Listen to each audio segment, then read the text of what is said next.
नमस्कार, मी कौशल पामे हिंदव ज्ञान विद्यालयामध्ये 51व्या तालुकास्तरीय विज्ञान प्रदर्शनामध्ये तुमचं स्वागत. या ठिकाणी मी एक टीचिंग एड बनवलेलं आहे विज्ञान विषयासाठी.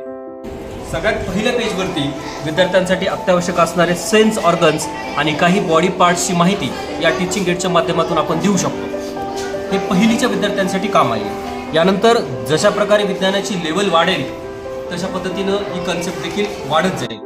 दुसऱ्या पेजवरती विद्यार्थ्यांना सर्क्युलेटरी सिस्टीमची माहिती आपण देऊ शकतो. यामध्ये आर्टरीज आणि वेन्स आणि हार्टचं काम कशा प्रकारे चालतं याची शॉर्ट मध्ये माहिती या ठिकाणी दिलेली आहे. यावर सर्क्युलेटरी सिस्टीमची माहिती विद्यार्थ्यांना थोड्या लेवलवरती समजेल. यानंतर याच्या पुढची लेवल जी आहे ती आहे मस्क्युलर सिस्टम, म्हणजे बॉडीमध्ये कसे लेअर आहेत यात पण आपण समजू शकतो. या मस्क्युलरिटी सिस्टीम मध्ये 600 वेगवेगळ्या प्रकारचे मसल्स आपल्या बॉडीमध्ये असतात आणि याचा उपयोग बॉडीला शेप देण्यासाठी, बॉडीची मुवमेंट करण्यासाठी आणि प्रोटेक्शन करण्यासाठी होतो मुख्यतः.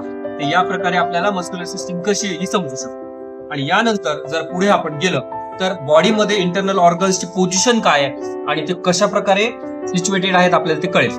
हे बघा, सर्वात आधी इथे दाखवतो मी रिब केज. हे छातीचा पिंजरा म्हणून ओळखला जातो. हा रिब केज मी या ठिकाणी दाखवलेला आहे. रिब केजच्या मध्ये लंग्स असतात, ज्याला आपण फुफ्फुसे म्हणतो. हे लंग्स अशा प्रकारे सिच्युएटेड असतात.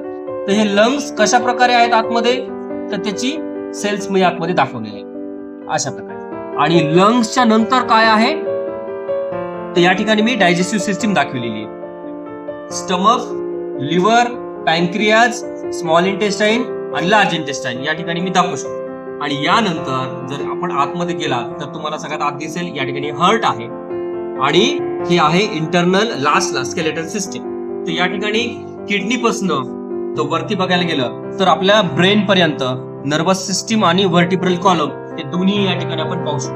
म्हणजे या एका चार्टच्या माध्यमातून आपण इयत्ता 1ली पासून 10वी पर्यंत सगळी माहिती या टीचिंग एडच्या माध्यमातून आपल्याला विद्यार्थ्यांना देऊ शकतो. या टीचिंग एडच्या माध्यमातून कुठला ऑर्गन कुठे सिच्युएटेड आहे, म्हणजे त्याची पोझिशन काय आहे हे पण कळू शकेल आणि कशा पद्धतीनं वेगवेगळ्या सिस्टीम्स काम करतात ते पण आपल्याला कळू शकेल. धन्यवाद.